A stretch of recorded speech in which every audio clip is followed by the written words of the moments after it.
What's up, YouTube? I'm Ben G. Hey, today I'm going to show you how I mix my hydroponic nutrients of Masterblend that I'm going to be using for hydroponics, and that I also use in the garden in a soil-based environment. I just want to thank everyone out there for all your support, all your comments. It really means a lot to me. The reason why I'm going over this, mixing the Masterblend, there's a lot of videos out there that show how to do it. Most of them involve a scale weighing out each element or each of the three particles. Personally, I found that annoying, and that's why I was using the Dynagrow, which actually doesn't have the same kind of NPK nutrient in it. And also I was paying for water weight. And so I've seen a lot of success from my fellow growers on YouTube, and after a lot of research I decided to go ahead and order some of the dry nutrients off of Amazon. And then I was also looking like, man, every time I go out there and fertilize my garden, I don't want to have to mix these products constantly. So I did find a way to pre-mix them in water in a concentrated form. And so that way, it'll go forever and ever. It's a 1 in 250 concentrated form. So once I show you how to mix this, you can take it and pre-mix it, and every time you get ready to go water your garden, with your container, you could just measure up just a little bit, put it in the water, dilute it, and you're good to go. So let's get started and go out there and take a look at it, and let me know what you think. See you in a minute.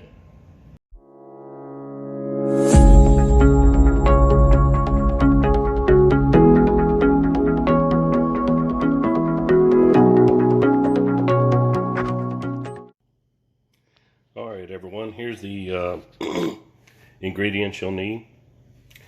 I recommend doing bottled water. Actually, I recommend using rainwater if you have it. Sink water, not particularly. Depends on your area. If you have good drinking water that has a pretty neutral pH, I do not. So I'm going to use, just some bottled water. I've got the Masterblend with a 41838 Epsom salt, which is magnesium sulfate, and calcium nitrate. I bought these in a 3-pack from Amazon. Well, I'm gonna show you here how we're gonna mix up our concentrated formula. I've got two approximate 1 liter containers. I've got a not a plastic but a glass measuring cup. I've got it on the milliliter side, not the cup part, and I've got a 1 teaspoon measuring device. So we're gonna start out pouring our water.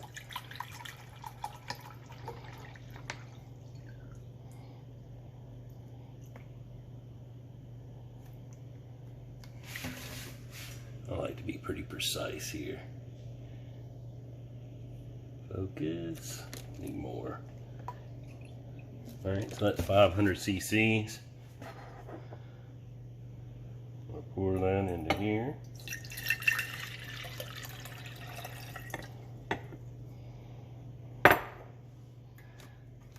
And then we'll just repeat the process. Both these containers should take about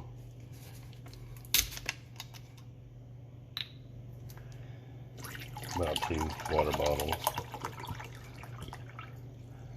So 2 500 cc's is going to equal 1 liter in the metric system. For all my American viewers, everything's measured in the metric system, not cups and gallons. Come on guys, let's move on. It's not that hard actually, once you learn the system. Alright, so I'll be right back. We're going to do that for the next one on the other one. Then we're going to label A and B solutions. Be right back. Alright, so like I said, I put 1,000 cc's or 1 liter of water in each container. And guys, you don't have to go out and buy a container. You can rinse out some old jars of pickles or tomato sauce or whatever you want. And just save it. Save money, man. Alright, so the calcium nitrate, we're going to stick to the side for a minute. we're going to start out here with Masterblend.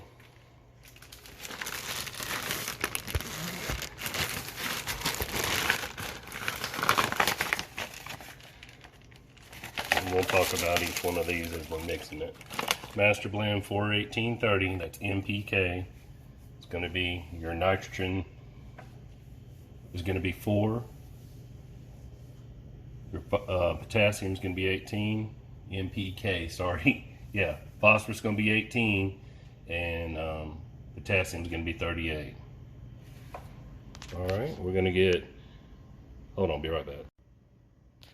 So as you can see, I have 100 cc's of water excuse me, 1,000 cc's water in solution A, okay? Now for every 200 cc's of water for the Masterblend, you want 2 scoops, or it's like a 1-to-1. So it's gonna, let's see, for every 200 cc's is 2. So in our first one, we're gonna put 10 tablespoons, which I did say metric is 15 cc's. A tablespoon is 15 cc's. So I've already done 5, 6, 7, 8, 9, 10.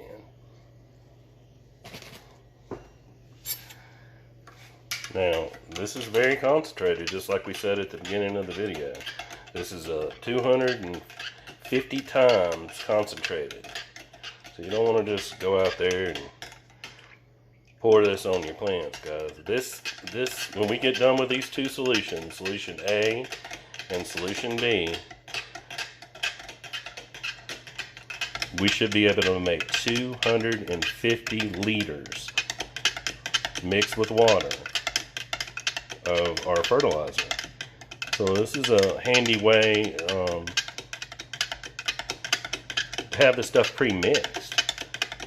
That way every time you go out and water your system, or you want to add nutrients, you don't have to go through this every time. This stuff has a shelf life. Once it's water soluble, it's just going to set up and be ready to go. It's not going to precipitate in the jar. It's going to stay mixed. Alright, so with that being said, we've, just to go back over, we got 1,000 cc's in solution A. Alright, we've put a tablespoon of Masterblend for each 100 cc's, so we put 10 tablespoons in here. I do want to mention, you can use Miracle-Gro with this. The basic thing on this is you've got your NPK. This is an overall general all-purpose fertilizer that can be bought. Now the next 2 ingredients that we'll add one more to this one and do one over there. It's going to put your trace elements in there for you, okay? Be right back. Okay, and we're still on solution A with 1,000 cc's of water, or one liter of water. We've already went ahead and done the Masterblend. Now the next step for solution A is going to be Epsom salt, which is magnesium sulfate. You don't have to, you can buy this really cheaply at any drugstore, grocery store sometimes. It's just Epsom salt. Epsom salt's a miracle. Basically kind of like baking powder. You can use it for so many different things. Now what this is going to do, and why we're going to mix it in solution A, is it's going to go ahead and break up and give you that magnesium, that trace element I was telling you about. It's very water soluble. What we're going to do for 1,000 cc's is we're going to put 5 tablespoons. So the ratio is a 2-1 on this.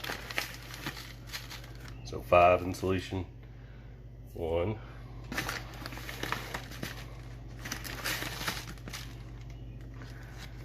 2.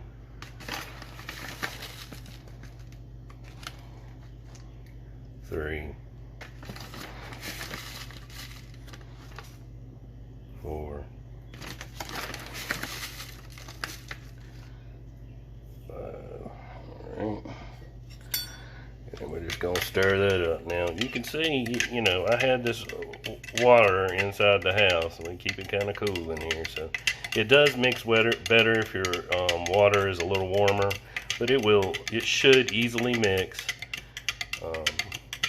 with room temperature water. I wouldn't go getting it out of your fridge. It's just gonna take a little longer for it to dissolve.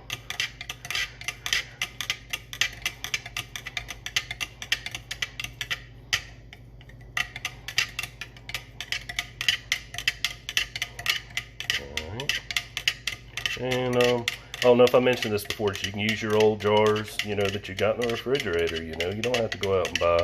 You can do this in smaller jars too. You can do it in bigger quantities. So like I said, this is going to mix up enough for me to do 250 liters.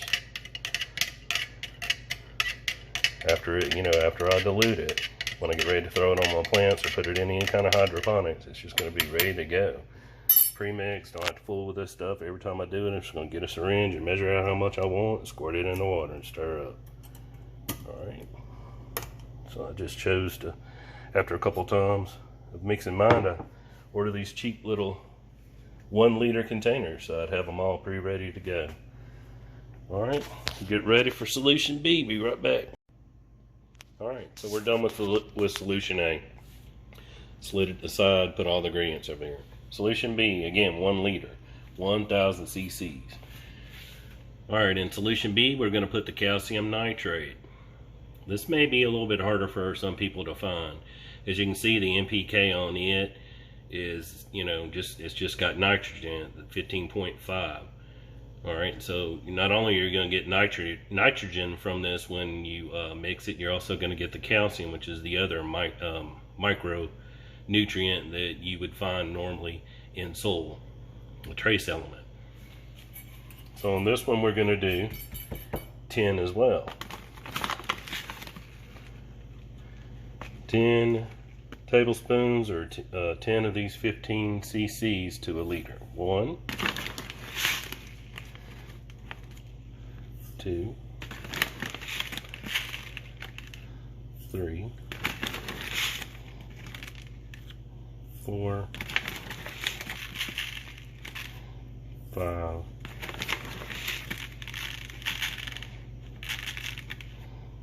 6, 7,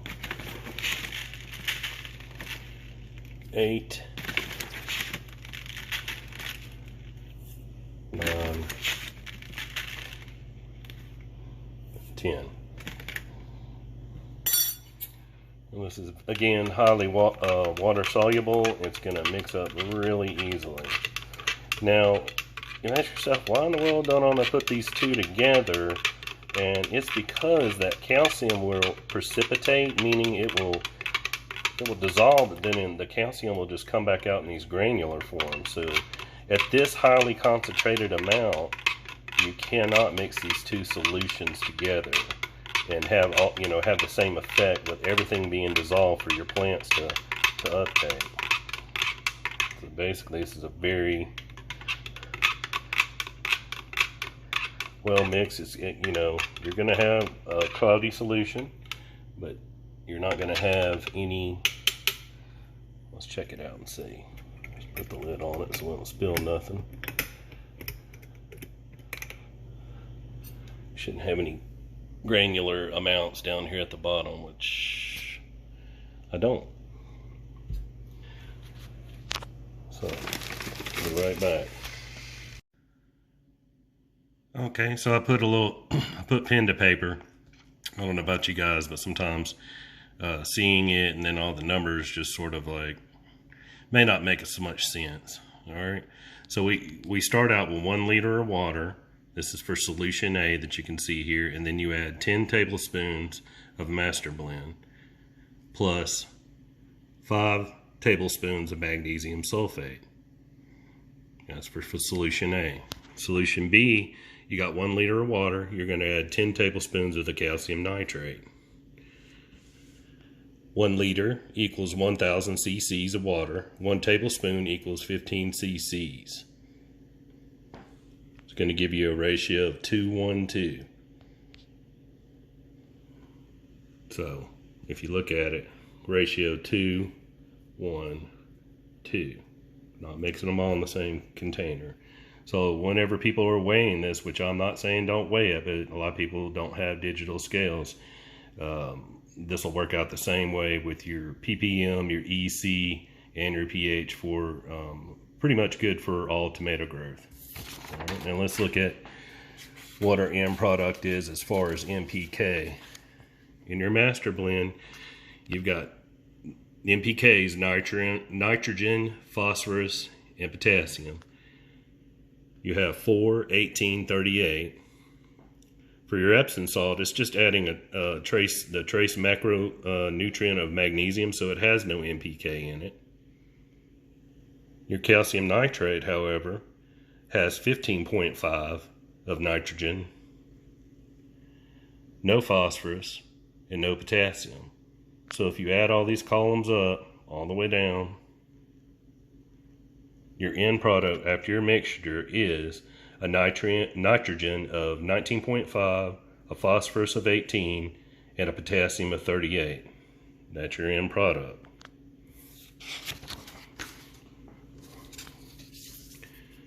So just for illustration purposes, let's say you wanted to go outside, which we're about to do in a little bit, you want to go out there and let's go put it on the plants. All right, you want to take that for every 1 liter of water, you're going to take 4 cc's with a syringe, which we'll go over in just a minute, of solution A plus 4 cc's of solution B to get your end product. We're going to use a watering pitcher that I have, because I'm going to go water my tomatoes this morning while it's still cool. It just so happens to have 7 liters of water to the fill line. That means I'm going to need 28 cc's of solution A. I'm going to need 28 cc's of solution B to get my end product. How did I come up with that 28? 4 cc's for every liter, remember? So I have 7 liters, so 4 times 7 is 28. Let's say you have a hydroponic setup and you got 100 liters of water. You just, you're getting ready to mix up a big amount. You got a huge garden. You want to get all this stuff pre-mixed for some reason. So you're going to need 80 cc's of solution A. You're going to need 80 cc's of solution B. 4 cc's times 10 liters equals 80, okay? So I'm going to go outside and I'm going to mix up one of these 7-liter watering jugs that I have and go out there and hit those tomatoes real quick, and I'll meet you out there. Alright, so meeting you outside. This is just a little watering jug that sometimes I use for my plants. And on one side, as you can see, it's in gallons, right? So we want to go over to the metric system. Let's see if I can get in the right sun. There we go, 7 liters. Goes all the way down to 2 liters. Down at the bottom. So you don't want to put your mixtures in first. You want to add it at least halfway full of water. So let's go over here. And again, I always recommend rainwater, but when it comes to this, I'll just go ahead and fill that joker about halfway full. And I will meet you when it's full. Hang tight. Alright, so we got it about halfway full. I've got a 50 cc syringe here. You can use 10s or whatever, but I just so happen to be able to get a hold of some bigger syringes. And I like to start with the solution A. And I like to go up to about 30 for this one. Turn it upside down. And we do have about 30. Let's squirt just a little out here. It's about 28. I'll squirt that in there.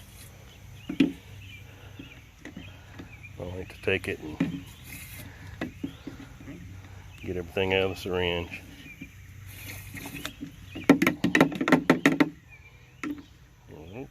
Then we'll do the same for solution B.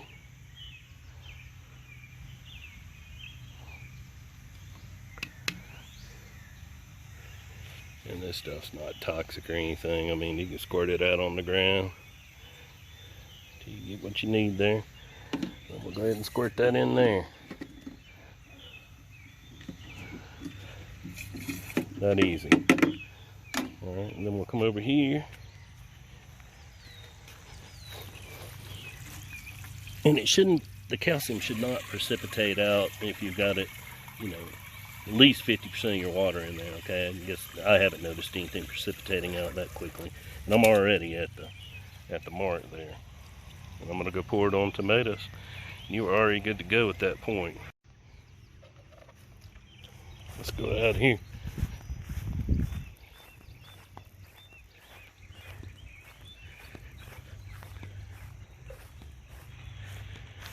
All right, so I pretty much watered all these off camera. I have one more to water, but I just wanted you to take a look at just how lush and amazingly green. I mean, these plants are just loving it. They're on and popping. And for right now, I'm doing this about once a week. It's heavy feeding season around here. Just want to kind of water in around that root base. Don't drench your plants overhead. It's important to use mulch and remove those lower stalks. You don't want your tomato plants touching ground, bare dirt, because it can honestly cause a lot of like root disease, leaf disease from rot and moldy diseases.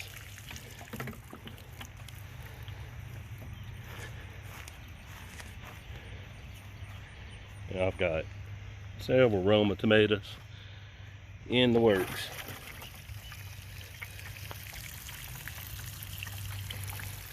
And, you know, about one of these jugs does about 3 of these. Now, I don't know if you guys have been following me or not. You ask yourself, well, why are these plants over here smaller, these tomato plants? Well, for one thing, if you go back and look, these 4 I started in the bat cave, the growth tent, from seeds, and these that I bought from the nursery, both claiming to be Romas. Apparently they're subspecies of Roma, and so this is a totally different kind of Roma. And the reason why, see that tomato, it's more round than the oblong ones that I'll show you right here. Let's see if I can get on these. So they're a little bit behind the other ones, but they're looking good. You know, that one that I decided to replace, because it wasn't, you know, and I've got bell peppers out the wazoo, man. They're just hanging everywhere. And yes, I did use some Masterblend on them as well. All right, we just check that out. Proof in the pudding. Look at these cucumbers coming on. All my peppers that I did with the wicking system all have hydroponic on the bottom of them. And these cucumbers are coming up and around the whole tunnel. Even the seedlings down here that I had left over, I'm just letting them go crazy. All right. Okay. Well, that's it, folks, for this week's installment. I hope you guys enjoyed. If there's any questions about that formula, I hope I didn't bore too many people. I just find it fascinating, and like you can see, I really am getting good results from this, and I just want to tell you guys, thank you again. Life is good, real good.